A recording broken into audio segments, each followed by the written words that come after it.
दही आहे का त्यात? पुसून घे पुसून घे येते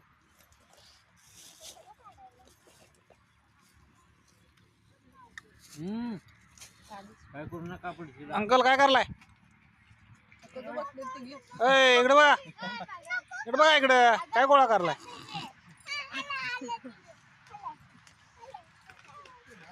युट्यूबला आता तुम्ही युट्यूबला जाणार आहे आता.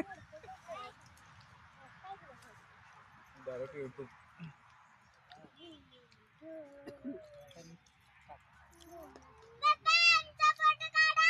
काढला काढला